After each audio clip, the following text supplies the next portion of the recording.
All right, here we go. All right, guys, welcome. This is Chewy89 with Warhawk today, coming at you with episode 2 of the Omega Level Threat podcast. Sorry, I'm constantly getting the name wrong. I'm new to this. It is what it is. This week, I think this week's episode, we're just going to talk about Omega Red and Cassandra Nova. Those cards. Well, Cassandra Nova's card got leaked right after Omega Red's. That hasn't been officially revealed yet, but somebody got the package and it's out there, so we'll talk about that later today. But yeah, what do you think about Omega Red? What are your thoughts? He's scary. I like, he's a super interesting in terms of game development. He's super interesting in terms of like meta impact. I think what he's going to do is flush out those poison characters or that poison keyword a little bit more. And I mean, before we were recording, we were talking about Pagani showed up in the Discord. Right. Anyway, so we were, we decided to record as soon as we started talking about, but basically catch you up on our little conversation. We were talking about how Pagani, even at his time in PP, he was, before he even got the PP, or Privateer Press, he actually won a tournament with like a counter meta list. And that was part of the reason that I think they kept an eye on him, and development was kind of like, here's the things that are in the meta. We want somebody that looks at like the total opposite outlying things that aren't in the meta right now, and he still won with them. And so from a development perspective, that was sort of where Pagani came into development on War Machine. And like you said in the Discord, you were like, Pagani's fingerprints all over Omega Red, and that's what you said before the podcast. Anyway. Oh yeah, so absolutely. I'm catching up the listeners here. Yeah. Right. So like when you made that statement, I kind of did like a sideways glance, and I'm like, yeah, he took the least used thing in the game and made a character where it's really scary. Yep. Absolutely. Which is good. Which is poison. Which is good because there's not a lot of characters. I mean, there's a couple of characters that put up poison. I think not enough for though. The podcast, I looked into it. I think there's 4 characters that can put up poison. I believe it's Green Goblin, Hawkeye, one of the Black Widows can do it, right? I don't remember. Probably Nerve Gas. I think there's a Nerve Gas. Nerve Gas, yeah. And then Omega himself, and those are the 4 I came up with. I don't recall if there's another character. There's another one. There's got to be another one, but I couldn't. No, there's another one. Scarlet Witch can put up poison. And so can, what's her name from the Black Order? The wife, Proxima. Proxima can do it as well. I think if I might have this wrong, but I think Star-Lord can do it too. I think that's one of his. That's full auto. It is. It might be. Ant-Man. Ant-Man was the one I was. Ant-Man. I don't play that character, so I wouldn't have known that one. So. Yeah, he's got it on his line attack. Yeah, see, I wouldn't have known because I don't have the character and I don't play it at all, so I wouldn't have known. Funny fact, as long as we were talking about, you're like the wife, and I was gonna say the other character that's in Black Order that's not in Marvel Strike Force and not in Marvel Crisis Protocol and not in Marvel Ultimate Alliance 3. Yeah. There's a second female character to the Black Order. I didn't know that. And she's scarier than Proxima. Okay. That'll be down the line then. I'm hoping she's like an evil Miss Marvel. She does a ton of stuff with like black holes and like purple Nova blasts and stuff. Okay. Yeah, I forget her name. She's super scary, but right. I don't think she made it into any of that media because she wasn't in the movie. Right, probably. So yeah, I mean, there you have it. But yes, exactly. But yeah, so let me tell you Anywho, let's get to this. So let me explain my love affair for Omega Red. Okay, I growing up, like when I was watching the X-Men cartoon and everything. And granted, I understand Omega Red's not a great person. I know that, internet. I know that, people. You don't have to tell me this. I'm not sitting here saying, oh, I think he's a wonderful human being. No, I know he's terrible. The reason why I like Omega Red is because his character design is one of the fucking coolest things I've ever seen in my life. And growing up, like, the first characters, literally, when I was playing Marvel 2, not competitively or anything like that, but when I was, like, going to the arcade and I saw this character, I just gravitated towards him. He just looks like a cool-ass character with tentacles, and I fell in love with it ever since. Like, Marvel 2, like, that was, like, one of the first characters I played, like, this Omega Red. When this game was first announced, he was literally one of the top 5 characters I wanted to see in this game because he's such a cool looking fucking. He's a very cool looking character and he's hard to screw up. There's no way you cannot make Omega Red not look cool, and look at his fig. It's one of the coolest looking figs in the game by far, right? I mean, there's no debate here. To me, he's like the best looking fig so far, my opinion. I would say Cable, but that's me. Cable's up there. I mean, Cable's another one. That's another character I was looking forward to too. That's and it's funny that both of those characters came out of the like '90s Loeb like crazy shoulder pads and like shells. Right, shells put on them, all that. Yeah, dude. I mean, they're just design was, and on top of that, you got the rivalry with Wolverine and all that stuff. I really don't know all the history of that. That's whatever. It is what it is. But yeah, I mean, when I read the panel to play, I was like, okay, this character is basically like Venom, but kind of flipped on his head a little bit. But when I read this, yeah, I see a little bit of Venom, but not really.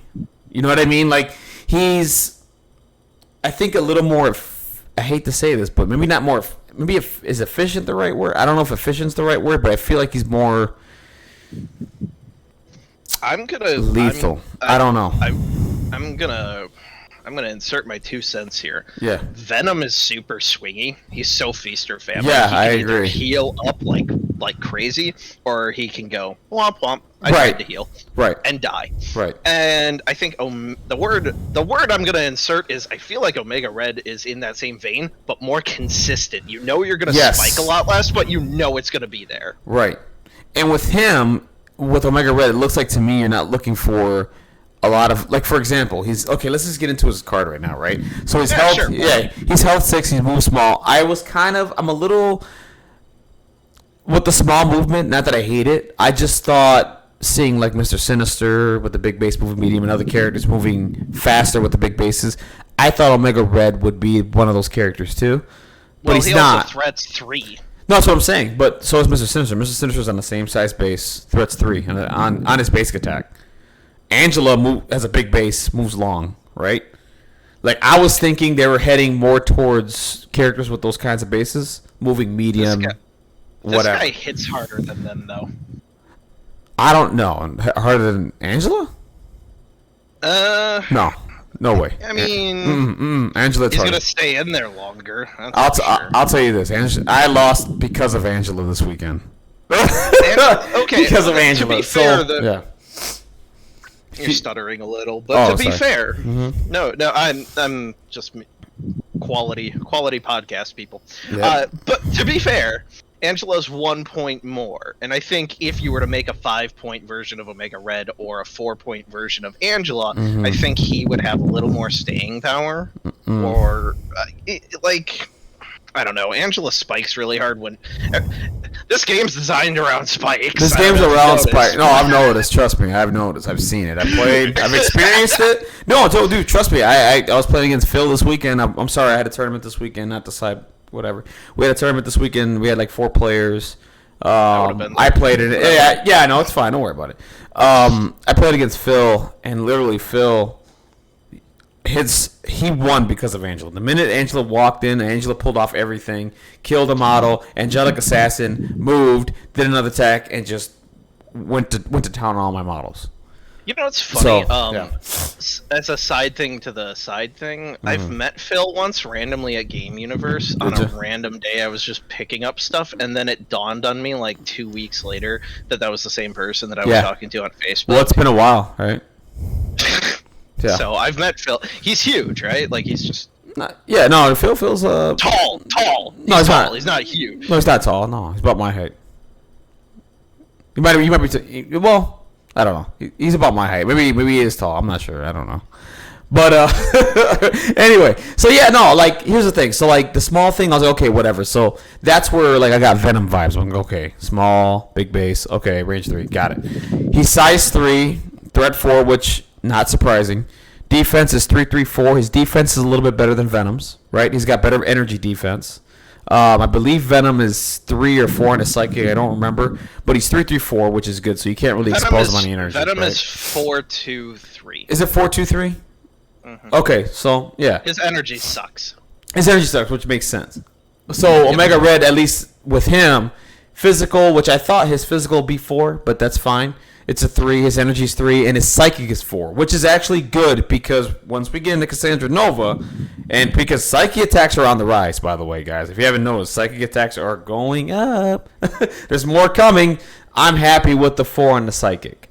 So I think that the comic book explanation for this between Venom and this guy is this guy. I don't know his backstory, but if you go through the Weapon X program and you end up looking like this, you probably have some decent mental fortitude. yeah, I agree.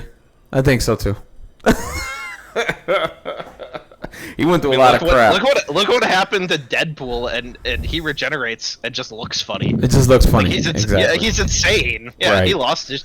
Pardon my French, ladies and gentlemen. Deadpool lost his shit, and Arcady, sorry, Right. Grigovich, No. Yeah. Rossovich did not. He did not, yeah.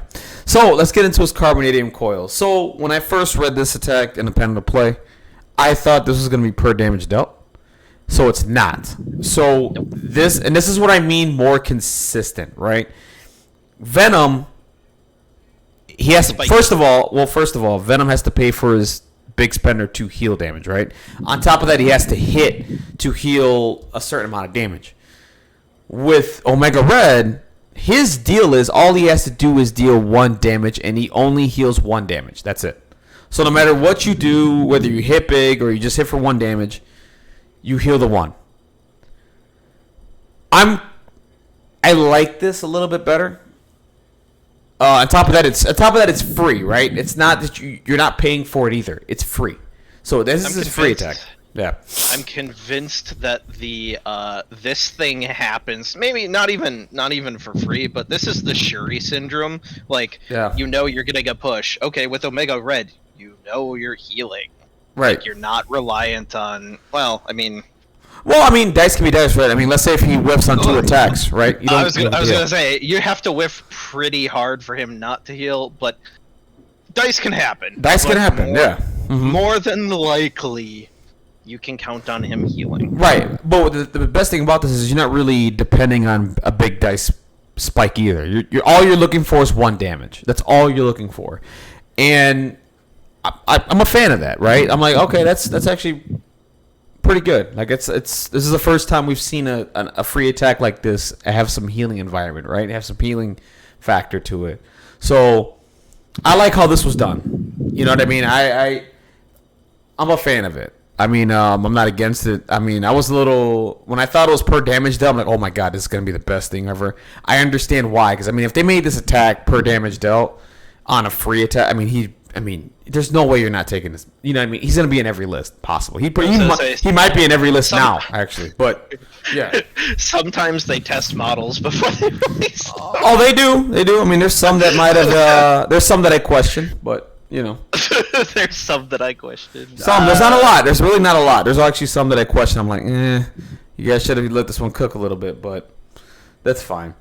But yeah, what are your thoughts on the attack? I mean, my thoughts. I mean, I like it. It's good. Makes sense. I mean, it's a 3-range, 5 damage based builder. I don't even need to read the extra rules to be like, Right. Okay, this is already good. Right. Exactly. Yeah, and I'm fine with it. You know, really good stuff here. I like what they did with him there. So let's get to his big spender, which was the hot topic all throughout the internet. Now, before I talk about this big spender, what happened here was when I was reading this, I did my YouTube video, right? I was just explaining what happened that morning. I threw it out there. I gave my thoughts. I go back to Discord, and I'm asking, how does this attack work with the wild? We're going to talk about that in a minute. All of a sudden, we get to talking. Everybody in the Discord gets to talking. In comes a wild Pagani. and he clarifies what this is and how. I wish I would have recorded the entire Discord or like got that whole. It's there, by the way. I could probably find it at some point, but I don't feel like doing that. We're whatever. But Pagani goes and just talks about how they word cards and all this other cool stuff, which is cool. I got a chance to talk to Pagani. I never thought I ever would, to be honest with you. But That was cool. He just came in out of nowhere and just explained the whole thing. So let's get into what we're talking about here, right? So Red Terror, right? So range 3, nice range, good. 7 die, 4 power cost. Before choosing a target character, you can make it a energy or physical attack. I'm loving this already. So that's the first part. Now here comes the wild trigger. Absorb essence. Change one of the defending character's crit, wild, or block results to a failure. This character gains 1 power for each die changed in this way. The big debate was that final sentence, which is this character gains 1 power for each die changed in this way. Reason why it's a little confusing because we're like, well, you don't say in the first sentence if it's per wild, right? So, but knowing, yeah, but that I had to read this a couple of times because I'm like, wait a minute, you told me I can only change 1 die, right? I don't see per wild, but then you say this on the next sentence. This was later clarified, right? So how this works is, and this is for anybody who listens to the podcast or watches this. Don't mess this up at one of your locals. How this works is this only changes 1 die and that's it. If you roll 3 or 4 wilds, you do not change 3 or 4 results. You only change 1 result and you gain your 1 power. Effectively, if you roll the wild, this is a 3 power cost attack. Right? That's what this is. And it's really good. And the reason why this is an amazing power is because this this affects the Wakanda rerolls. Big time. Which is good. Granted, I wish more characters could do this. and basically, and honestly, what this is too, this is Pierce flipped on its head. That's all this is. So, yeah, so go ahead. Yeah, what do you think? Well, I was going to say, okay, so you and I mean, morning of, we sort of talked about that it was Pierce, but I think they wanted to be Pierce Plus, and I think they were torn between making it 3 or 4, or maybe I think so too. Between making it 3 or 4, and at 3 it probably was too good, and at 4 it was probably feels bad without an extra effect, and they wanted it to do a little more. So they did the Pierce with the chance on refund, so that it ends up being like closer to a 3 power cost, right? Or a 3 with a 4 with a refund that you can spend for other stuff, right? And it just gives you more options and feels a little bit better. Mm-hmm. And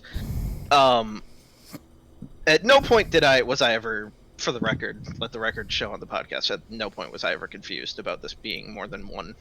No, I got it. It was just I got it. It was just the way that last sentence was worded. I'm like, well, why won't you just say you just gained 1? Like, and then Pagani, and then Pagani clarified it, and I was like, it's all right. not worded per wild like other things are. Yeah, and honestly, the other thing is too. The reason why I kept saying that is because I really wanted him to change it to per wild. I was asking him. I was telling him. I was like, listen, man, you got a chance. You got a week here to errata this. I would maybe go per wild, dude. Wilds are 1 out of 8. I was actually trying to convince him to errata this. So, because I honestly, I mean, I wouldn't be. To be honest with you, if they made it per wild, it wouldn't be broken. Because, like I said, wilds are 1 out of 8. So, I mean, for you to roll the nuts, I mean, there are times you can roll the nuts and get, 4 or 5 wilds sometimes. But I mean, the chance of that happening is low. So. Well, so what I don't think they wanted a damage dealer out of Omega. Yeah, I could see that. I think they wanted more of. Well, they don't want an objective controller. Right. They want more of. They definitely want more of like a tanky brawler. He's got the damage reduction. He's got healing mechanics, and yet he can sit at a comfortable 3 range and still affect the battlefield. The closer he gets, the more he's doing. The more poison. He gets. Yeah. He's a scary package. Scary. He's very scary. Yeah. And so the damage potential is, I mean, I'm not bringing him for damage potential. I'm looking at him in all sorts of other ways. He gets in there, he stays there. Yeah. He definitely brings like a poison mechanic that actually feels rewarding and good, and at the same time also scary. Right. He's not doing damage off of that adamantium or whatever, red terror attack. Sorry, I was thinking adamantium barrage. No, you're fine. That one actually, well, that one's actually per wild or whatever. The Wolverine wild. The Wolverine wild thing. Yeah. Mm-hmm. Yeah. So this guy is definitely, like, on paper, I think he's exactly where he needs to be. Oh, yeah. What he wants to be doing to be effective in his role, not as a damage dealer, but more as one of those objective contesters at the center of, like, this is the guy you might consider throwing on your middle point in Gamma, you know, to brawl, because you're like, hey, if you stand outside the Gamma, you're taking damage. If you stand too close to Omega Red, you're probably taking damage. Like, he's free battlefield control, where they have to worry about ongoing, like, oppressive damage per turn.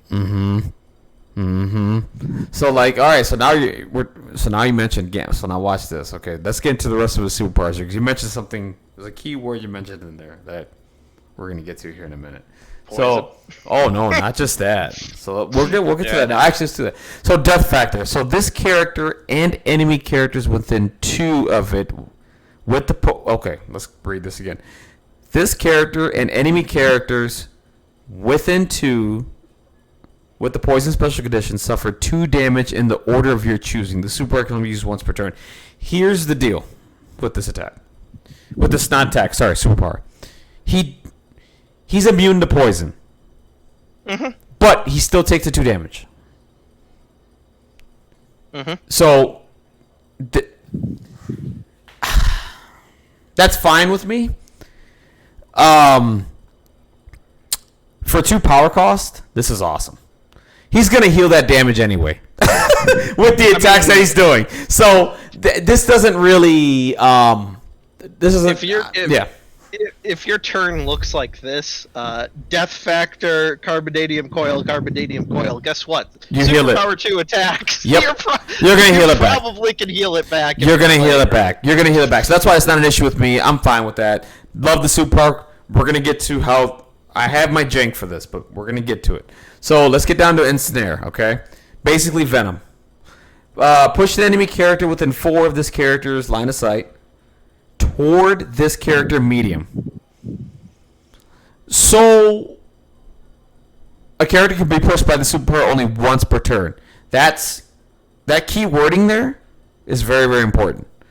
A character can be pushed by the superpower only once per turn. So it's not that this is once per turn. That he can grab multiple models and bring them towards him. Remind me, does Venom only have a once per use on his pull? Nope. I had to reread it because I've been misplaying that this entire time. His ensnare is once per turn per character, just like this. I've been misplaying that this entire time. Why this is huge? So let's keep going. When this character would suffer damage, reduce it by 1. Good. He's already blocking an attack, so he's tanky. Awesome. We don't need to explain that one. This is where things get interesting. It's his innate. Okay. Enemy characters that end their activation within 2 of this character gain the poison special condition. Oh, we're not done. Additionally, at the end of this character's activation, enemy characters within 2 of it gain the poison special condition. So if you end within 2 and it's your turn, you gain poison. If I end within 2 of you, you gain poison. So let's backtrack a little bit. Right? Why that's awesome.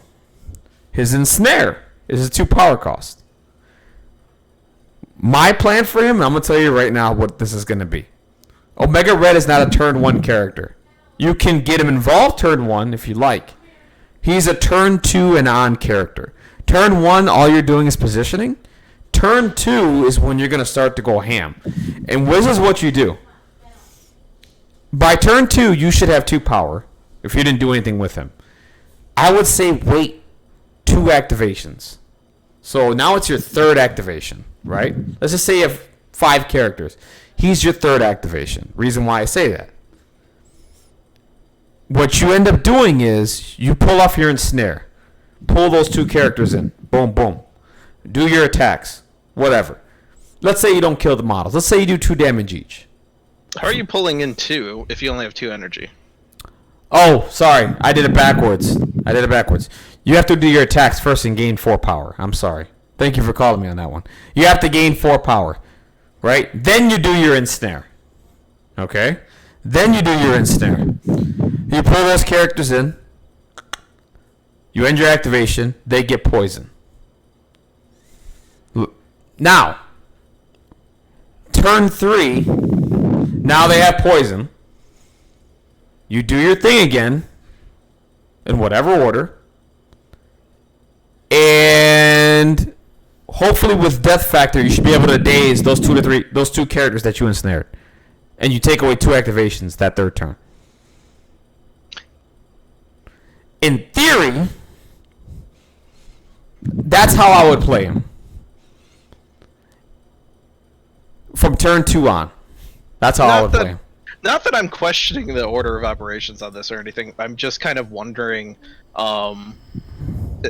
maybe I'm thinking about it in a different way. I almost would go last first with him 2-3. You can go last, but the point is, you have to think about it. Are you gonna? Okay. Do you have? Okay, let's go with this. Are you gonna? Okay. If you have priority turn 3, then you do it that way. If you don't have priority, the reason why you don't daze those models is because well, hold on. If you're not getting priority next turn, right? Yeah. The whole point of this is that you start the next turn with Omega Red. If you don't have priority, they have an opportunity to ruin Omega Red that next turn. Right. That's my thinking of it. So you have to, I should have mentioned it to begin with. If your mindset is, okay, I have priority next turn, then do this. If not, relax a little bit, take your time, and maybe do this turn 3. Yeah. What I was thinking, not doing it turn 3. Just what I was thinking was, instead of spending the 4 on pulling, if you actually are playing at somebody that moved too far forward and you go last on 2, a simple move to end your activation within 2 saves you the 2 energy per model if you can get up to 2 of them. You're at the same kind of net. Yeah, absolutely. You can do that too. I think there's like, I mean, in a perfect world, right? You could do, if they're playing more passive, I think your plan is valid. In fact, I think it's actually very good. I'm used to people going for the objectives early, or at least positioning for them early. Oh, then take them off. And rather than jockeying for positioning, if you hold Omega Red back, they're gonna want like the space to move up. And if you're aggressive with Omega Red, they're going to be conscientious of the space. Or maybe they have no idea what he does, and they just kind of move in, and you're like, gotcha. Oh, yeah, because I would tell my opponent what he does and be like, yeah, because there's no way, right, close. With this character, there's no way, if you're playing against a good player, they're not going to be within 2. I mean, it's not going to happen. Like, they're not going to, like this, they're not going to walk up on Omega Red and hit him within 2. Well, how do I put this? Yeah. How do I put this delicately? One of the last games I played, I was playing X-Men and I don't remember who was on my team. Mm-hmm. Anyway, their team was largely Web Warriors, and the crux of what happened was more or less they like lined up, and I'm like, have you ever played into, I don't think it was X-Men, I want to say, no, I was borrowing Doctor Strange. Never mind, I was borrowing Defenders. That was so my cardinal sin is that I swore I wouldn't play Defenders without all the Defenders coming out, and I picked up Doctor Strange 1 or 2 times just because I didn't have any models after I moved, and somebody lended me their Defenders because it was the only thing they had, and I'm like, have you ever played a Doctor Strange before? And the guy across the table's like, no, I haven't even seen his card. What does he do? I showed him the card. He's like, oh, he seems neat. I'm like, yeah, that's not what you're gonna say by the end of this game. Yeah. And so he had no idea. He thought like focusing Doctor Strange was the way to go, and then for a minute there he was like, not focusing Strange, and I'm just like, it's one or the other. There's no in between. No, it's so not like in at our, between. Yeah. Mhm. yeah, so like there's a lot of people at our locals that are like, yeah, not saying they're like not good at the game, but they might just not have the depth of knowledge to be fully cognizant of what Omega Red's gonna do when he hits. Oh yeah. Oh yeah. And for me, And I'd rather not get them on a gotcha. I'd rather tell them immediately that I'll gonna poison all your stuff. I'll still tell them. I'm just like, it's gonna happen, and you're not gonna be able to stop it. That's all I'm gonna say is it's gonna happen. You're not gonna be able to stop it because the way I'm gonna do it. Because honestly, like the other thing about him too is that you just mentioned it, like people playing on points and holding secures and all that good stuff. That ensnare is a huge range, and all you gotta do, pull the web warrior off a point. Boom. Now they're within 2 of Omega Red, and they get poisoned. Pull another character in. If you get the power, boom, pull them in. Now they get poisoned, and now they got to deal with him next turn. And he's just being a giant jerk with his tentacles, waving around and just like making their life miserable. I cannot wait to play this character. I cannot wait to get this character in my hands. I'm gonna be a giant jerk with this character. It's gonna be fun. People are gonna hate me. People are gonna hate me when I play this game. He's gonna be on every roster. Every roster I have, he's gonna be on it. Not because he's good. It's just I like Omega Red, and I'm gonna be probably a giant asshole with him. And it's gonna be. Great. Man, I thought that I was gonna do that with Sinister, and then I was like, I don't know what squad I want to play him in, but man, I want to make Sinister a centerpiece for a little while. You can. I just think that I think people are falling for the right now for the cloning banks. I think that card's a trap. Like they need to. The other card. I don't think it's a trap. No, it's a trap. It's a trap. Like the other thing is too to pull it off. Like the other thing is too, you got to put this into perspective. Like you're doing that. You're most likely going to play that other Mr. Sinister card, which is Forced Extraction. So that's 2 out of 5 cards that you're really banking on to work. All they have to do is daze and kill Mr. Sinister, and that's not hard. Like it's not hard to do. If you daze and kill Mr. Sinister, you're not going to pull out cloning banks, and basically that's 2/3 of your cards. Well, sorry, 2/5 of your cards gone. Right? 2 out of 5 of your cards are gone. So I think Forced Extraction is a good card with him. And cloning banks you should think about. Like cloning banks for me, I'm already like, okay, I'm not probably never going to try this again. I did it once and I was able to pull it off.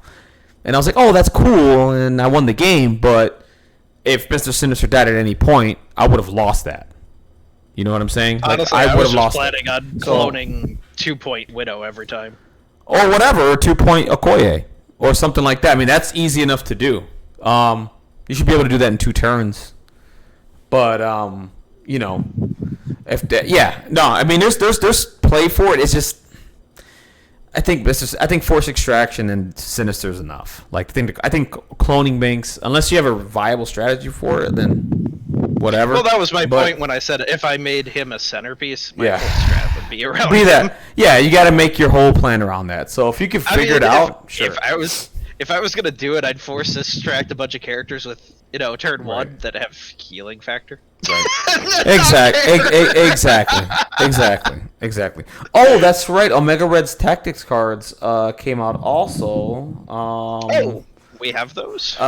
We don't have them on the official site, but we have them on the other Marvel Crisis Protocol miniatures game, I believe.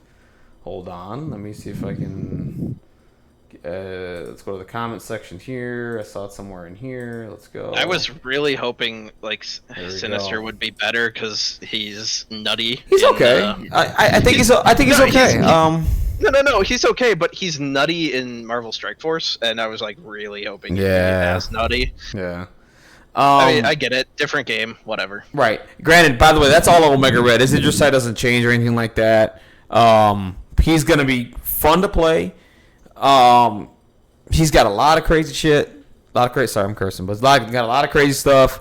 I love everything about this character. For me, Atomic Mass Games hit this character out of the park. Like, in my opinion. Like, he's good. He's good. And he's a cool looking model, so we're winning there, right? So, nothing really... Okay, so the cards that are coming with Omega Red, there's 3 here, right? Grievous Wounds we know about. They're just re-releasing it with new art. Okay. I can't explain. I mean, it's the same thing. You just don't heal. Yeah. That's it. Another card that's coming is Red Room Training, unaffiliated reactive. At the start of the activation phase, any allied character may spend 2 power to play this card. This character gains stealth until the end of the round. Okay. A generic unaffiliated stealth is pretty good, depending on what you're doing. Yeah. Pretty good. Yeah. Well, there you go. Play it on Sinister. Play it on Sinister and keep it in the back. There you go. You see? There you go.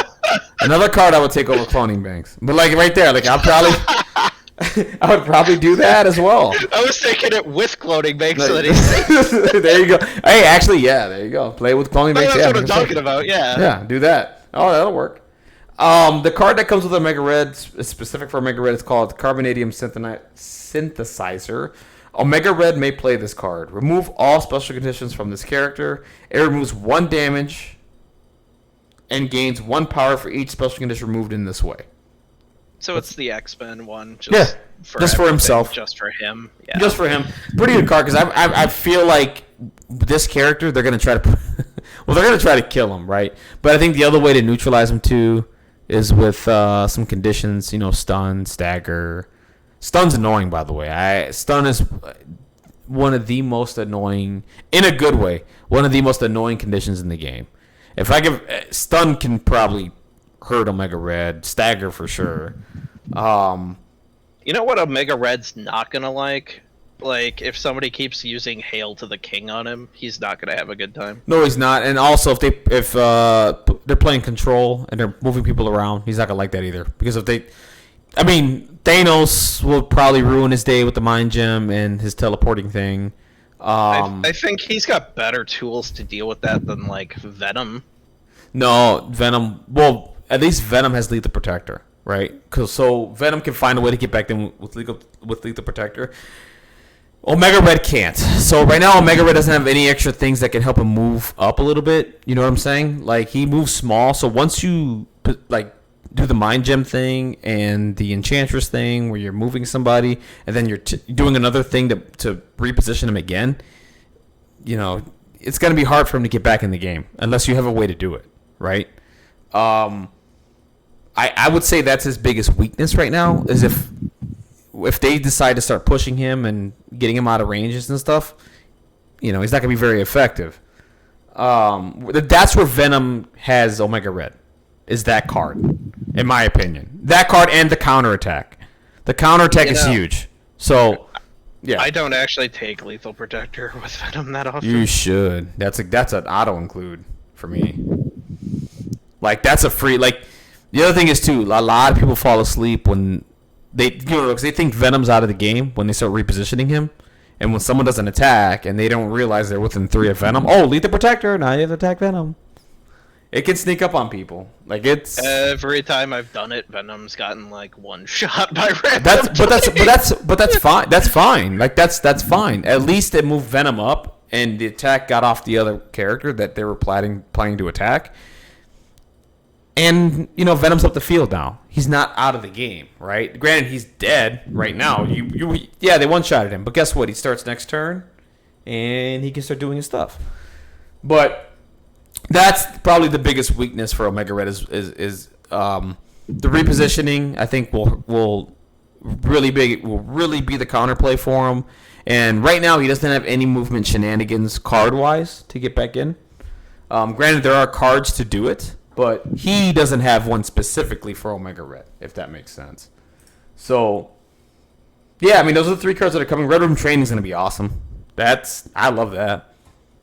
I'll take stealth. If he had movement shenanigans, I think he'd.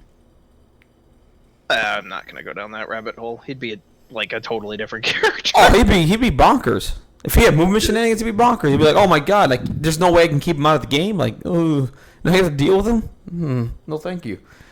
But Red Room Training is the card. Could you imagine? I just thought about this. Not that you would do this, but could you imagine putting like stealth on like Thor? Thanos, Magneto, Yeah, I mean, I literally just said, "Hey, let's put stealth on Mr. Sinister." Mr. Sinister. This is a good card, man. This is a good card, but you know what card's gonna get played more because of this is Marked for Death. I already liked Marked for Death. I already liked it already. Well, you don't need it against Strange. It stops rerolls, so yeah, it helps. No, Marked for Death. Does it stop rerolls? I thought it just got rid of stealth and then add 2 dice. I thought they couldn't reroll. Well, I don't know. I have never played that card in the game. I've always looked at it, read it. I'm serious. It's one of those cards. I'm telling you right now. Remember? Yeah, I'm telling you right now. That card is like. You know what? 11. What I started doing to counter Strange? I started bringing Venom in every list. Yeah, dude, Mystique. He can't reroll on Mystique. He can't reroll on Venom either. Exactly. There's ways to beat Doctor Strange. Trust me, but Doctor Strange. Listen, Doctor Strange is really good, but he needs a gem, so he's a 6-threat character. Like you can deal with him in certain ways. Like it's not. You know, I always tell people that because when I play Doctor Strange, they're like, "Oh my God, it's because I'm playing him." Okay, like I understand how this character plays, but you know, if you figure it out, like he's really not that hard to deal with. He really well, so like at our store, we have 2 people that like their primary squad is defenders, so he shows up in an egregious number of games, and then, like. To play stuff where you don't have things that turn off rerolls becomes an issue. So I just started auto-including Venom in my roster for a long time. Right. And it's just like, normally I wouldn't do that, but there's, we only have, I think at the time, we only had 4 people. Now we have 6 or 8 or whatever. But there was a 50-50 shot every week that I was playing into Doctor Strange at the time. Oh, so that means you should know the matchup then. You should be fine. Yeah, it doesn't mean the dice are gonna turn out. No, where you actually kill him. You can though. It's not. You can kill him. I mean, again, like if you don't, he's gonna. Well, that's heal. How many care? Well, yeah. Well, how many care? Well, he can only heal 3. But then again, if you have med pack and all that stuff, right? But I mean, he can only heal himself for 3. That's it. I mean, yeah. I mean, I don't know. What you should be used to it by now, though. That's fine. Healing for 3 is a lot in this game. Of course it is. That's great. But you can only get it once per round. I mean, yeah. So I'm just saying. That's it. So, I mean, and then, MODOK can ruin him, too. MODOK ruins him. MODOK's the greatest character ever. Actually, you know what? My hate for MODOK has gone down dramatically. Really? I'm serious. Happen? It's just, I don't mind him anymore. I think the game's developed away from him being god tier, and that makes it more tolerable. That's actually a good thing, because when I played him the other day, I actually enjoyed playing with him. Like I didn't really I feel cheesy playing him. Like no, I don't not anymore. Like I mean, I'm like, man, he's fun. Seriously, like I'm like I don't mind him anymore because other characters in the game, I'm like And then there's just ways to deal with him, right? There's it's not like it was before. Where I feel like, oh my god. Like, I can't do nothing against this character. He's going to daze everything and, bow everything. And then, oh, no, everything sucks. Now it's like, we got ways. That's how I felt. That's how I felt about Strange for a little bit. Yeah, I mean, everybody, yeah. I mean, Strange is just like me when because I play Doctor Strange. I'm like, when I play against him, I'm like, okay, I know what to do against this guy. It's not. I mean, I know what to do. That doesn't mean I can look at the dice and go, now you need to roll this exactly so I can. Yeah. No, exactly. I have a plan, and then the dice happen, and you're like, my plan's gone. Right. No, I get it. All right, so let's get into so the other character that has not been Atomic Mass Games has not officially shown this card. Somebody got the box out there. Somebody out there broke street date, got it from some guy who was selling Marvel Crisis Protocol on the side of the street somewhere. I don't know the whole story. I'm just making this up as I go. But he or whoever this person is got Cassandra Nova or she, whatever whatever. Got Cassandra Nova. And I took a glance. I've not read this character. I have not read the card yet. I did while we were starting up the stream. Yeah, I have not. No. The second thing I want to note, dear listeners, is he didn't know whether Cassandra was male, female, or whatever. No, I don't know. Listen. It's a psychic parasite that formed itself into existence as like the polar opposite of Professor Charles Xavier, and I didn't know that either. So this is like a one-cell amoeba that willed itself into existence as the like polar opposite evil twin to Dr. Xavier. Right. And I guess from her perspective, I think in the comics, she sees it like they're the only two that exist, and she wants to wipe out everything else in existence because she thinks he's delusional. But I read a different thing. Like, apparently, he aborted her in the womb. Was originally what? Her backstory. Really? Yeah, I was like, man, that is really dark. So Charles Xavier was an asshole. Yeah, he's just like, yeah, there's two of us kicking you out. Wow. Like, wait, what? Wow. This was before he had a different outlook on life, I guess. I don't know. Right. So she's rightfully pissed as this psychic entity I agree. that willed itself into existence. I agree. And then built herself a body. I agree. And that's why she has healing factor 1. If you look at her card, she rebuilds her body regularly. I didn't know that. Oh, that's the other thing. Granted, Omega Red does not have healing factor. Not that I expected it because he's constantly being killed by a virus. Not that he needs it because he can heal. I thought they were gonna like go all in and give him healing factor. They didn't. So I'm glad they didn't for one reason, and that's that if you look at a lot of the X-Men, well, specifically Weapon X releases, all of them have healing factor, and it's kind of nice to see a Weapon X type character that not have it. Yeah, I agree. Oh, by the way, I'm hoping. I don't know how he's gonna be affiliated, but I'm thinking he's probably gonna be X-Force. I'm thinking. I've not. No. I don't. No, I don't know anything. For me, I think because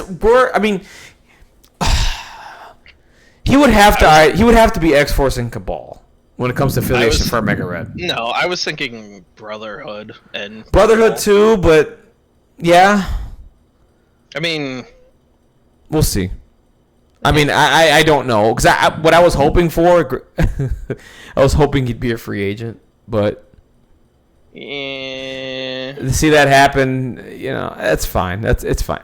He's either gonna be X-Force, Cabal, Brotherhood. We'll see. We'll find out next week, I think, when they release the affiliations and all that. All right, but that's it for Omega Red. Whatever. We're done. We talked about this amazing, magnificent man of Omega Red. Let's move on to Cassandra Nova. So man crush. Yeah. Yeah, dude, me and Omega Red, let me tell you. His gold hair. That's okay. Okay, so my top 2 releases aren't anywhere on the schedule, so. Yeah. Oh yeah, yours is Namor, right? Nova Prime. Oh yeah, Namor. Yeah. Namor would be a cool fig, let me tell you. And it cannot be Sam Alexander Nova. I will cry. It needs to be Richard Rider Nova. Richard Rider. Okay. We'll see. Anyway, let's move on. So Cassandra Nova, health 7, moves medium, size 2, threat 5. Ooh, makes sense. So she mirrors Jean Grey in a lot of ways. Yeah. Except Jean, I think, has the better most likely has the better defense. It's 2, 3, 4. Physical. Jean's got a little bit better. Yeah. They have the same basic builder though. Same builder, which was weird. It looks like they're really in love with this psionic bolt that MODOK has. It looks like they're incorporating that attack a little bit more in the game now. Looks like attacks. MODOK's is stronger, isn't it? No, well, I think his is 6 die. But it does the same thing. It does the same. Well, no, it does the same thing, but his is innately stronger. It is. That is a key note. And he has rerolls, so yeah. He does. I like this first ability a ton. Oh, you're talking about? Oh, you already went down the superpowers. Are you talking about? No. Her first spender. Oh, mind possession. Yeah, after this attack is resolved, you may advance the target character at speed. This is phenomenal. I'm only. By the way, for 1 power. For 1 power, that's nothing. That's nothing. That's nothing. She right now, effectively. Granted, you can only do this. Okay, now here's the difference between Enchantress, MODOK, and this character. Okay? Enchantress and MODOK can spend power to move a character per turn. So effectively, let's say if there's 3 characters around, MODOK can move those 3. Enchantress can do that as well. Cassandra can only do this twice. So that's where the... Granted, this is way cheaper than the bow that they do. I can't see a situation where the other ones have the power to do that. Oh, MODOK does. MODOK for sure, but the other ones. Enchantress, yeah. Well, Enchantress too. You think? Yeah. Well, Enchantress with the beam attack. I guess, yeah. It's and the sap power. Easier on her to do. And the sap power. People always forget about that. But like, she can get the power to do it. But like this, she can only do it twice. But the distance is ridiculous. You can move. But you're also getting a 6-die attack out of it. Yeah, 6 die. You can possibly kill a model. I mean, this is good. This is really good for 1 power cost, and you can advance a character its speed.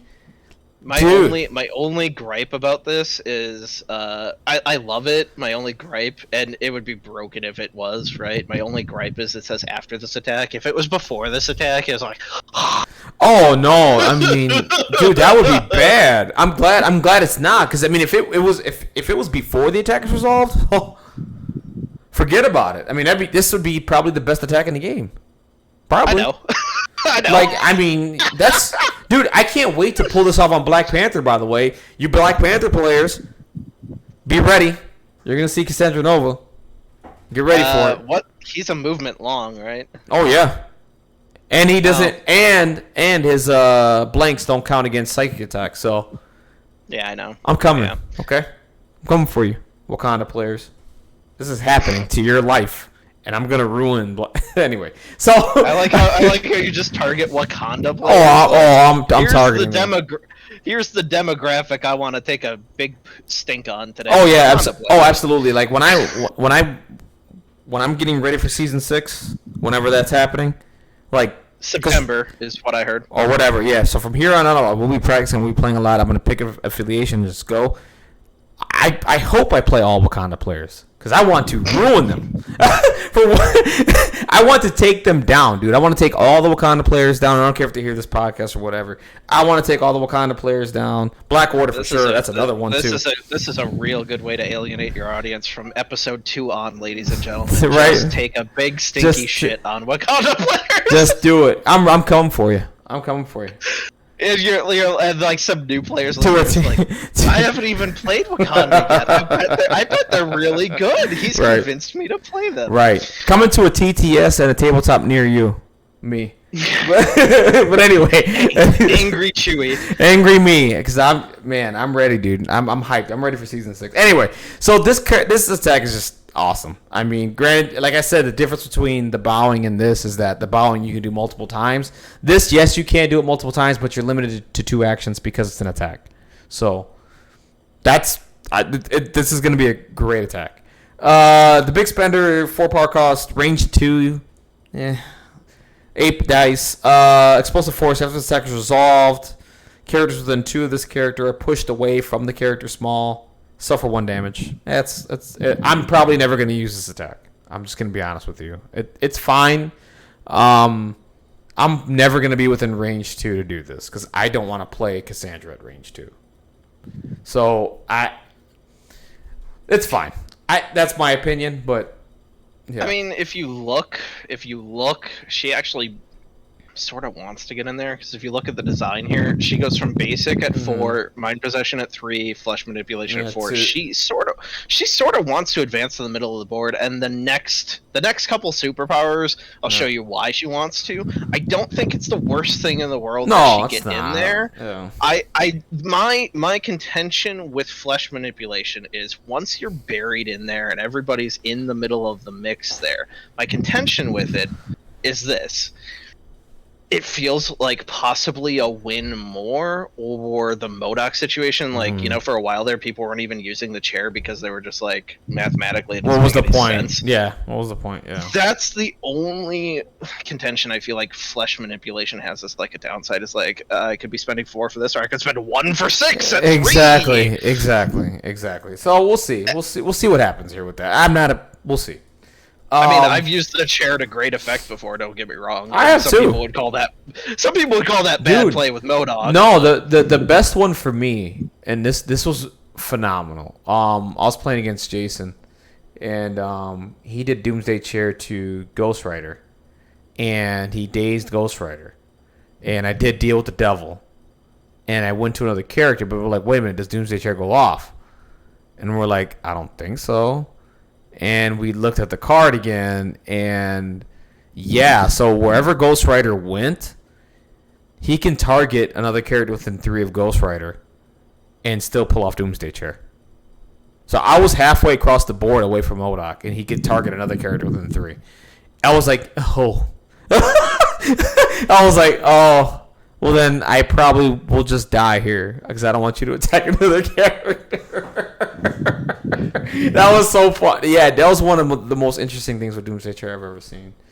That's an interesting rules interaction. Yeah, I see exactly why it works that way, and I think it's hilarious. It's hilarious and it's funny and it's just devastating. I'm like, no. I was like, no, I don't want that to happen. The Ghost Rider just pops out of Wong or whatever 2-point model. It's funny you just said that. That's who the character I chose to pop out of.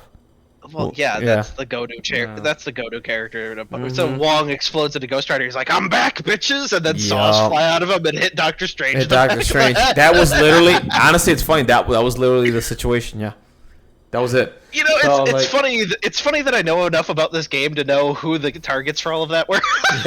Yep. And I was like, nope, not happening. For the record, I was not there for this game. Right? No, you weren't there. Yeah.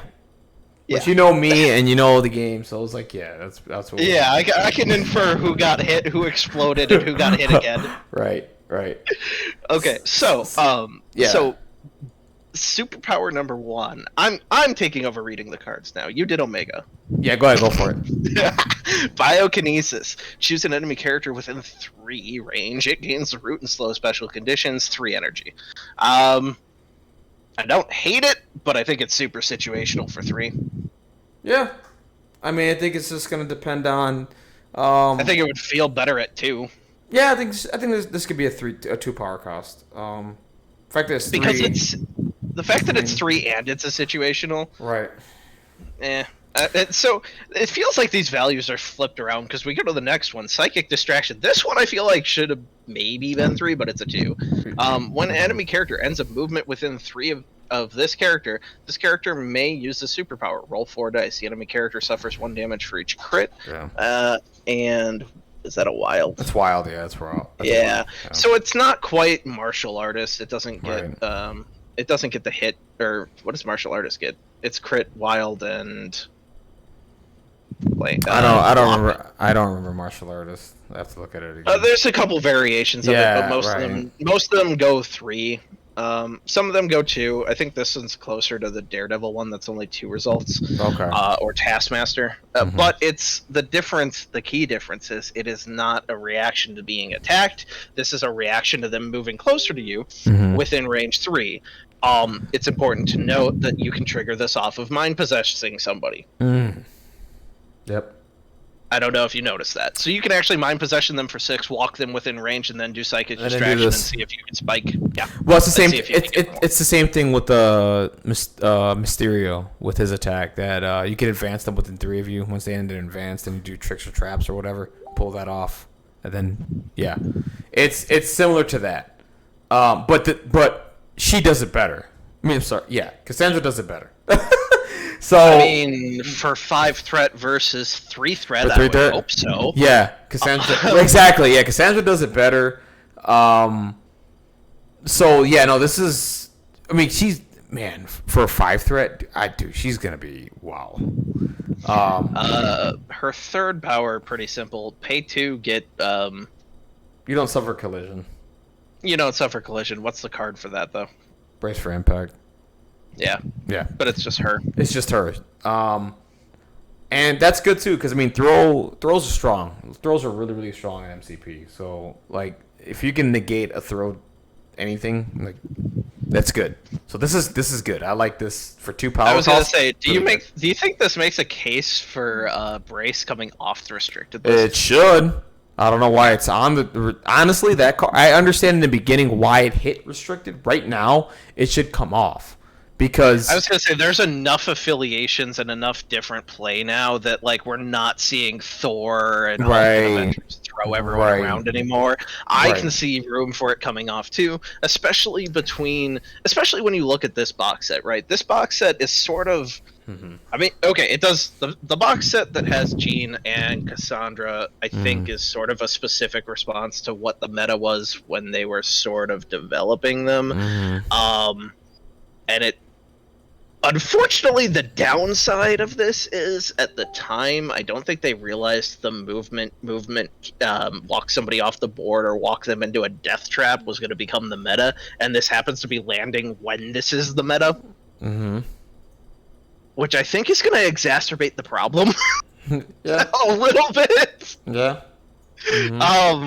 Because we have Thanos's, like, here, I'm going to slipstream you up the board, and you can take a knee and just, I'll lop your head off.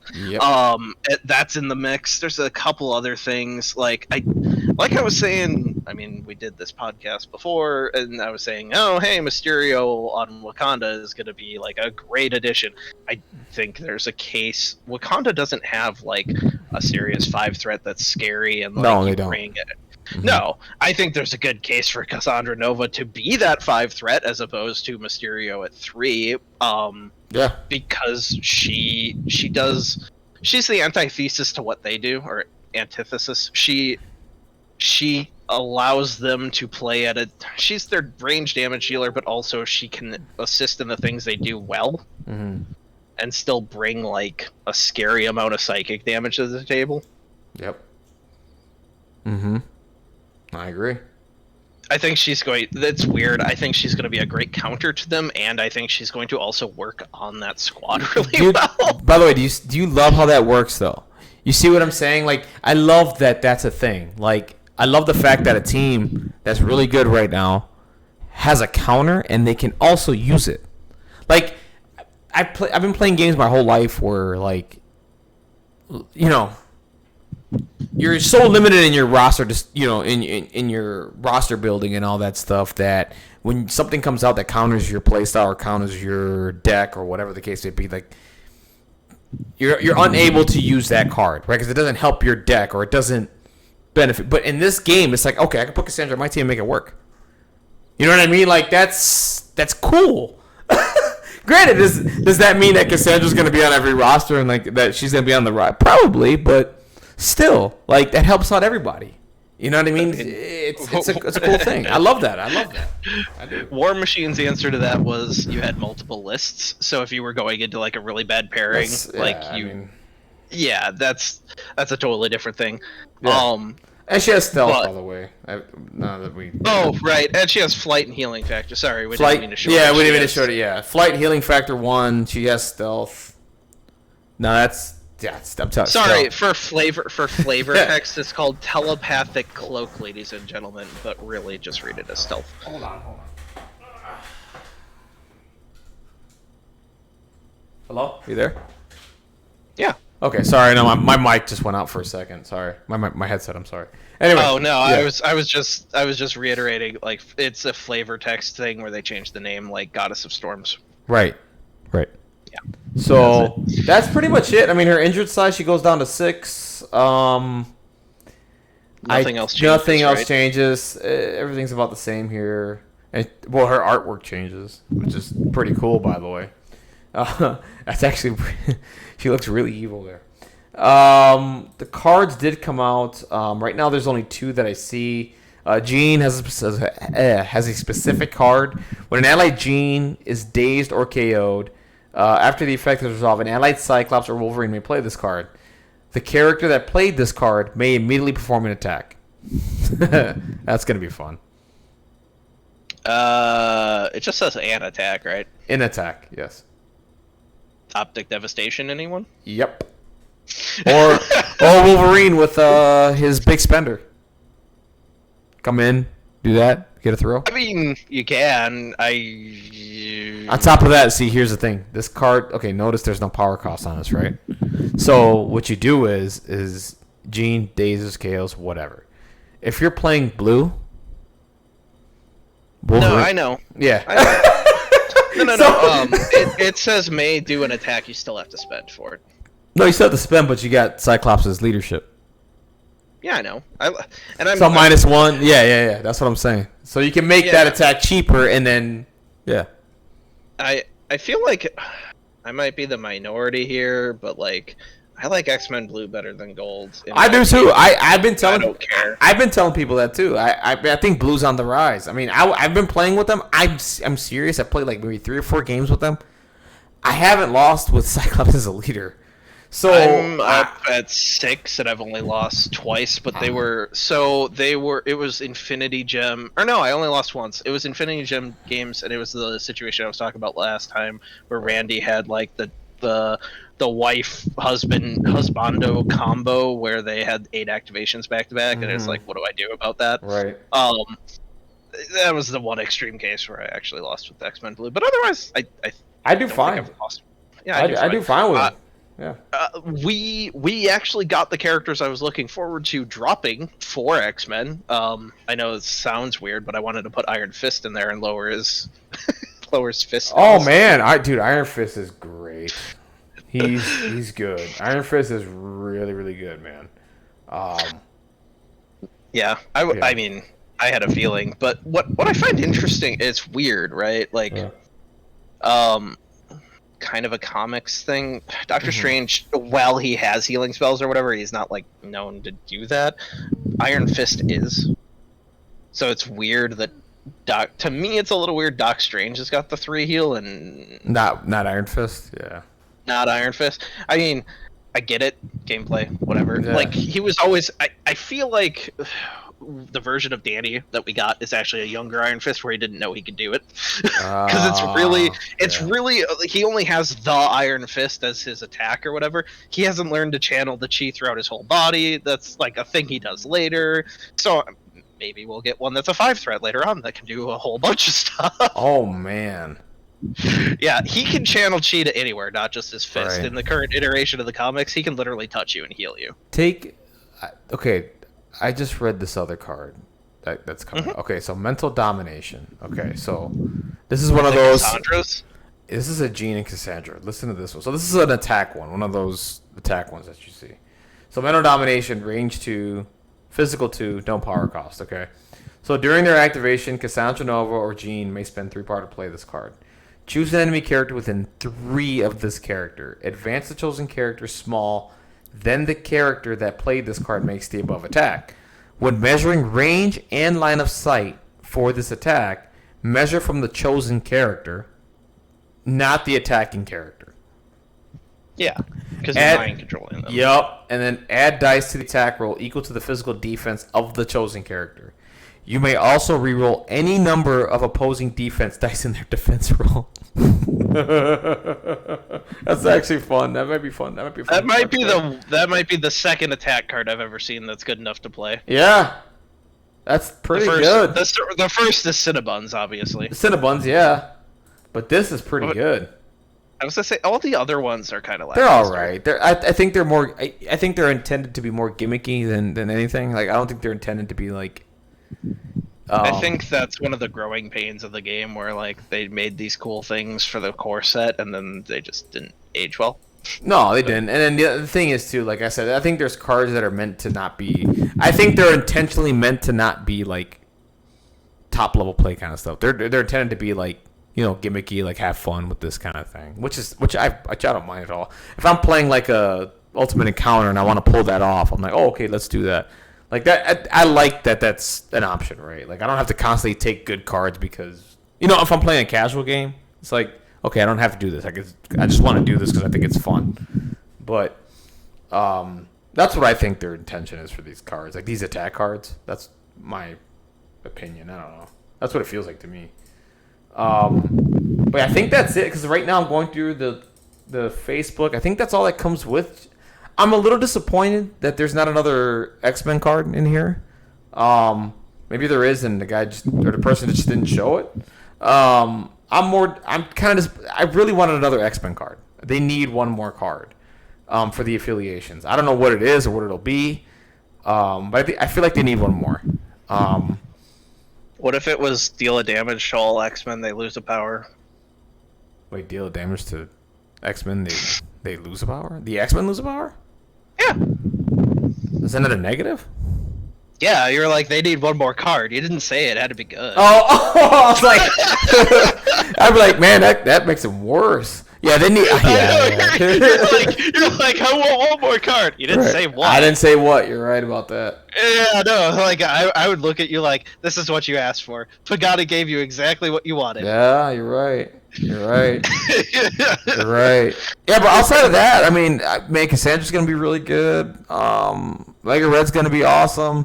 And these models come out next week, by the way. So we're gonna get a chance to get our hands on these next week and get them on the table and practice and understand just how these characters work. And I'm excited, man. I mean, these releases that are coming. Granted, I wasn't the biggest fan of Cassandra Nova because I'm gonna be honest, I didn't know who Cassandra Nova was. I feel like there's a missed opportunity. Yeah, I feel like this was a missed opportunity for another character. Just in my opinion, for me, if you're bringing out I know this doesn't make sense, but I would have preferred like a Nightcrawler here. I would have preferred. Wrong team. He doesn't fit in the current roster on X-Men though. Well, I don't know. I mean, what's another character? I mean, Jubilee. I would have taken Jubilee. I hate Jubilee with a passion, but I would have taken Jubilee like here because at least she's known and people know her. Like Cassandra Nova's like what? So it's just like, I mean, yeah, who is that? Right? I think they wanted another evil mutant, but they weren't sure which direction to go. And then Sinister released on his own. Omega's releasing on his own. They didn't want to put Jean in a box, and they were like, we need to sort of make this a paired box. Who's an evil mutant counterpart? And Cassandra Nova's like my second pick for that. Not knowing who she was until they announced her, I'm like, who is this? She's as new as early 2000s comics, so she's really new to the comic universe. I think there was an opportunity to maybe touch Emma Frost, but she's not necessarily there you go, or evil, and I think she fits better in with like the Barons Club and the Marauders. And for sure, Sebastian Shaw, yeah, absolutely. Right. So I mean, if they're gonna touch those characters later, they probably looked at Emma and went, "Look, we're gonna do these guys later on." To pull this out this early is maybe a misrepresentation or like giving people too much of a heads up, you know? Right. So they pulled it back and brought out Cassandra. And this there's debate whether or not Emma is, good or evil or whatever. Right. There's no debate here. Cassandra is evil. There's a kind of a duality in play. I think it was the right choice. When you have the Marvel licensing book in front of you and you're the guy in the room that has to make that decision, I don't think that they misstepped here. I think a lot of people were disappointed by that, but from their perspective, like if I'm the guy in the room flipping through the book, I sort of can empathize with why they went that direction. Yeah. Not to play devil's advocate, but I think I'm playing devil's advocate in a very realistic way with the decision-making process that led to us getting Cassandra. Right, and I think personally, like this is because I know Randy wants Professor. I do not want Professor Xavier at all in the game. I'm sorry. You don't want Wheels? No, I don't. No. Please, I really don't. Like, I understand Professor X is cool now in the current run of X-Men because he's not in his wheelchair anymore. But he hasn't been in a wheelchair for a long time. Whatever. Again, sure, whatever. No. Okay? Professor X has never been a cool fighting character. Or granted, I know he's overpowered. I know he's really strong with his mind abilities. But my image of Professor Xavier is 90s cartoon and him. Oh, I can't move. I'm out of my wheelchair, and I'm not making fun of people that don't walk. I'm just saying that's my image of Professor Xavier, and I don't. Again, devil's advocate for the listeners here. We're coming from the perspective of being raised on 90s X-Men cartoons, which is not an accurate description of a person in a wheelchair. No, it's not. It's not. And it's like, dude, like, I don't want Professor Xavier. No. If he's never in the game, I'm happy with that. I'm fine with that. I think this is like the point I'm trying. I think this is the Professor Xavier is what I'm trying to get at. Like, and I'm fine with that. If this is the Professor Xavier they want to bring in, yes, I'm cool. So Right? now you mentioned a couple other mutants you want to see, like Nightcrawler, Yeah. and Nightcrawler, by yeah. extension. So, if memory serves, there's I don't remember the side team that had Nightcrawler or who else was there, but it's a lot of B-listers that aren't even in the Marvel universe anymore in the comics because House of M happened and deleted all the mutants, right? Well, we're in Hickman's X-Men now, and right now almost all the mutants are back to life. So. Really, they undid that? Okay. Oh, dude! Listen, do me a favor. If you wanna go on a really big acid trip and not Is take Jubilee acid, still dead? Jubilee's back. Because you know how she died, right? No. Oh, this is so shortly after the original Civil War. The X-Men faced off against Dracula and some vampires. She got turned into a vampire and asked them to kill her. Oh my They God. did. Oh my God. She even died in a boring, weird way. It's not- They can keep Jubilee out of this, like out of everything, and I'll be happy. But no, like okay, so if you don't read the Hickman run with Hickman, what happened was they all ended up going to Krakoa, and they came up with a way to bring people back to life. It's actually kind of unique how they do it. They gather 5 mutants together that have these powers that, in turn, brings their physical body back. And what Professor X does with Cerebro is he takes backups of their memories, right? And when they come back to life, he restores their memory, and that's how they come back. So almost everybody, like almost every mutant that you can think of or know of, is on Krakoa, except for like I think at this point Namor is not a part of it. Sabretooth is locked in prison somewhere on Krakoa. I don't know if he ever broke out ever since. But yeah, everybody's pretty much back to life, and they had, like I said, so there was an X-Force comic which I have that Professor X got capped. They literally shot him in the head, point blank, killed him, and they ended up bringing him back to life with these 5 mutants. And the coolest part about that comic is that Magneto grabbed the helmet that was shot and turned that into a sword and gave it to Professor X, and now it's Professor X's weapon. That was actually pretty cool.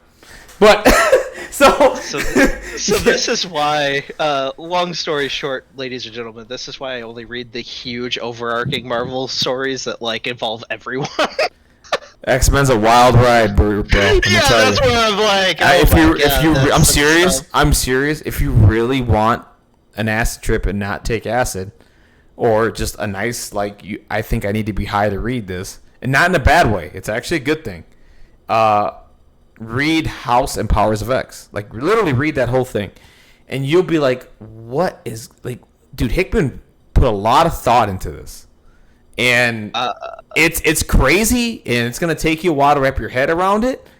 But once you wrap your head around it, it's like, wow, this is really good. It is really good. I think the 2 best comic series. I've read all the big events from Civil War all the way up through the Skrull invasion, or a little after that. I read Siege, and I owned all of that stuff in paperback. But the one that I really liked, there was a standalone. So my 3rd biggest character I want in Marvel Strike Force is the Sentry. Ha! Yeah, That seems fair. Yeah, I was gonna say that seems fair, right? If you've never read the original run of the Sentry, original run, go read the original run of the Sentry. It's probably one of the best comics ever made, in my opinion. The second one I would say is there's a 2-volume set.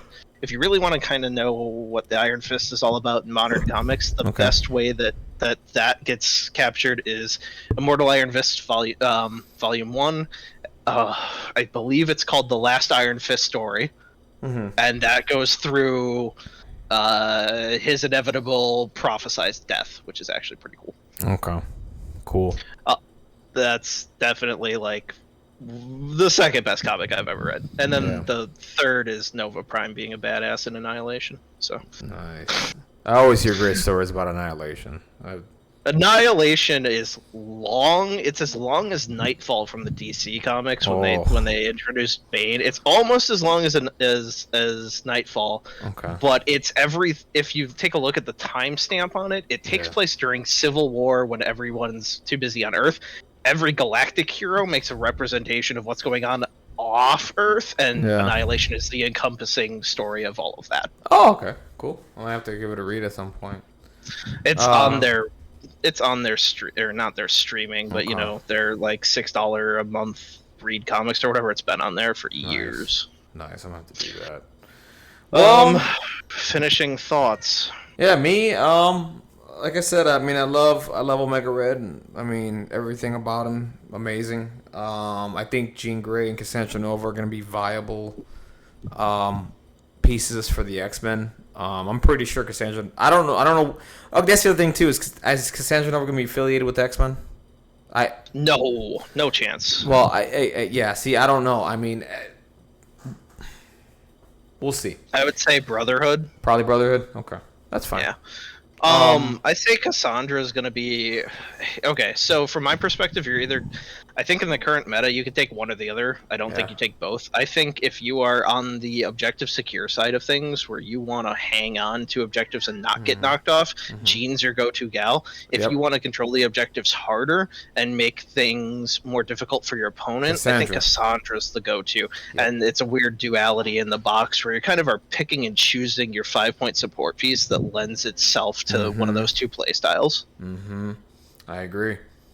I think that's a good way to summarize that. No, I think that's honestly a good way to summarize it. I mean, and then Sam and War Machine. I mean, Sam, I'm telling you, like. Oh, I was going to bring that up like 10 minutes ago. I was going to say, I talk about Sam and War Machine. I mean, we could touch on them just a little bit. I mean, everybody pretty much knows what they do. I mean, I was watching some games last week with people testing Sam out. I don't like Sam as much as I like War Machine, but that's as far as if you're taking like base Captain America and comparing it with Sam, I like base Captain America better. And if you're taking base Iron Man versus War Machine, I like War Machine better. I like Sam better just because of the fact that he's 1 point less and that his shield throw at least generates a power and has a push on it. Like that's where it gets separated. Like it depends on your play style too, right? So like Sam is interesting. So if you want Sam, to me is all about swarm. Like, if you want to play a swarm list and, like, just storm, just get on the field with a whole bunch of models, Sam's the way to go, right? Cap is more like he protects his, he's the bodyguard, right? So he's the bodyguard. He protects your best piece or whatever piece you're trying to protect with the bodyguard. And then he makes everybody else better with the -1 to the superpowers, right? So, like, Thor can get the turn 1 charge if he wants to. Other characters can get some really cool stuff by spending less for the superpowers and all that. What I like about it is that if you're playing an Avengers list, you have 2 options, right? So you can go swarm, going for everybody. Right? Exactly. You have 2 options now, legitimately 2 options. I think people are going to be playing Sam more because he's the new hot flavor. He's the hot flavor of the month. And I mean, I'll agree with that, but I think as time goes on, I actually think we'll see people rotate back around to Cap. Probably. The actual Cap. Probably. I'm not. Probably. Yeah. And so to that end, right? Like, remember we were talking about Spider Foes last time and kind of touching on. And I even brought up, I was like, I'm surprised Kraven doesn't have a leadership. Leadership, because I really thought he would. And Spider Foes doesn't have a new leadership out of all these boxes where, Green Goblin's leadership is kind of. Yeah, it sucks. I'll say it for you. It sucks. Atomic games. I was gonna say it's a garbage can full of shit on fire. Yeah, it's all the above. It's whatever the worst thing you could find in the dictionary for that. That's what it is. It's not good. The Green Goblin as a character is not good. Like I wish they could have spent another month looking at his card again and be like, okay, let's make. And it's not much. And the thing, like before, when I said that this, Atomic Mass has hit on a lot of characters, they've missed on few. Like the Green Goblin is one of the few that I'm talking about that they missed on completely. There's Like, the missed. Green Goblin is a card I look at and I cry because it's so disappointing as to what it could have Just been. disappointed what it can be or what it should be. And then, like I said, it's not much. It's like, okay, first of all, you can't have somebody who doesn't generate power efficiently and give him all these superpowers that he has. I mean, he has a lot of stuff that sounds really cool, but will you ever have the power to use it? Probably not. And then when you get to his injured side, yeah, he gets the power gain, but I mean, he's gonna die that next turn after you use him, and then you're never gonna get the chance to use him again. And it's like, Randy's got a blind obsession between blind obsession and Goblin. yeah, Yeah, no, that's an ongoing thing. I guess Sam, Iron or War Machine briefly touched on Spider-Foes again. Deadpool and Bob hit. We sort of like those. I mean, they're flavorful and fun. I don't think I'm gonna see Bob in a lot of lists. I think we will soon. He's interesting. He's interesting. You can't kill him. Yeah, I mean, there's something to be said about that. I mean, there's a couple other releases we didn't touch on. It was the big thing with this episode is like we had two really big reveals, really cool reveals that we can like talk about forever. Like, yeah. I guess for next episode, what affiliations or yeah, I think next episode we're gonna hit affiliations. We're gonna talk about. I think next episode what we should do is, and no, we're not gonna do a tier list for affiliations or anything like it. Not yet. Okay, not yet. I think what we'll do is I'm not gonna touch an affiliation list ever on this podcast for one reason. Why is that? This game has a large bias on. I think as a player that plays this game, there's a huge bias as to play style, and to put a tier list on something as unique as what an affiliation does for you is not really a constructive criticism I want to walk out. I would like to highlight what play styles are really strong with a certain affiliation and where they're really weak, and maybe as a new player you guys can or even if you're an experienced player, maybe you just want to go into a different affiliation. Right. But I think that's what we're aiming to do. No, that's what we're aiming to do. Yeah, that's what we're aiming to do. I'm aiming to do that. I'd rather talk about affiliations, weaknesses, strengths, and just do that. You know what I mean? And it should be fun. I mean that should take up like 2 hours of our time, I think. I mean, we're not going to discuss the Spider-Foes on card. No, I mean, let me tell you something right now. You will not hear anything about the Spider-Foes in my next podcast at all. If anything, if you want me to, I'll talk about the individual characters that are on the Spider-Foes, but the affiliation itself doesn't exist to me, so I will. The affiliation doesn't exist to me either, but I think while we're doing the affiliations, we can touch on key characters with I don't see a problem with that. I don't see a problem with that, but if you want to talk about strengths and weaknesses for Spider-Foes, they have no strengths. They're all weaknesses. So I mean, if that. I think their biggest strength is that you don't need to take the affiliation to appreciate what the characters bring to a different affiliation. Right. I just whatever. I know it's not really a strength of the affiliation, but I look at it like 6 Taskmasters. Yeah. Exactly. Yeah. Right. Yeah. Oh, that's terrible. All right, man. We'll call it here, man. We'll end this episode with that. Any last thoughts? Anything? Oh yeah. No. If you're a Marvel fan, Marvel Future Revolution did hit the APK store and Google Play in Canada. All you really need is a VPN to download it. Mm-hmm. It is a phenomenal good time. It's everything I wish Marvel Ultimate Alliance 3 would be. If you're a Marvel fan, I would say this is sort of up your alley. There's only 8 characters right now. Obviously, mobile games grow. But, if you're listening to this podcast for MCP stuff, great. We talk comics. We do all sorts of stuff. But if you're just a Marvel fan, okay, definitely worth checking out. It's a mobile game, or is it on PC? I'm running it on PC at the moment because I have an Apple phone, so I can't run it through my phone. Right now, it is only being released as a trial in Canada. Now, the really nice thing about this is they've already announced that they will not be doing a hard reset. So if you actually go out of your way to download this guy, all progress you make, everything you unlock, everything you buy stays with you for the global launch. Good. That's awesome. And I've been playing it on passive in the background the entire podcast. Wow. That's My awesome. Captain America has leveled up. Oh, look at that. He gained 9 levels just running around doing missions while we were talking on the podcast. It plays itself, and then you can kind of check in and check out as you wish. That's cool. I'll have to check that out at some point. Yeah, definitely. It's fun. Nice plug. I like it. I'm down. I'm down. Well, he's Chewy. I'm Warhawk. This has been Omega Level Threat. We will be back at you next week with affiliations. Next week at some point, affiliations. All right, guys. Have a wonderful day. Take care. Bye.